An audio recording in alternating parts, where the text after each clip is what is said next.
તો અમરેલી શહેર તથા ગ્રામ્ય વિસ્તારમાં પણ વરસાદ નોંધાયો। 2 દિવસના વિરામ બાદ મેઘરાજાએ ફરી એકવાર એન્ટ્રી કરી। વહેલી સવારથી ધોધમાર વરસાદ વરસ્યો છે। અમરેલી બાયપાસ આસપાસના વિસ્તારમાં વરસાદ નોંધાયો છે। તો અમરેલી હવામાન વિભાગ દ્વારા જે આગાહી કરવામાં આવી હતી કે રાજ્યમાં વરસાદી માહોલ રહેશે, જેને જોતા અમરેલી જિલ્લામાં પણ વરસાદ નોંધાયો છે। વધુ અપડેટ સાથે સંવાદદાતા જૈનિક સોજીત્રા અમારી સાથે જોડાયા છે। જૈનિક, અમરેલી પંથકમાં વહેલી સવારથી વાદળછાયું વાતાવરણ અને ત્યારબાદ વરસાદની શરૂઆત।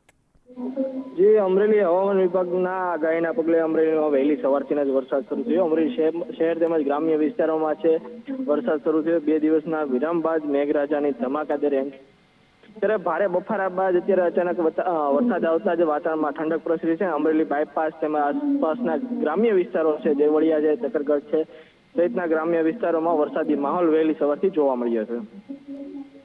આભાર માહિતી માટે।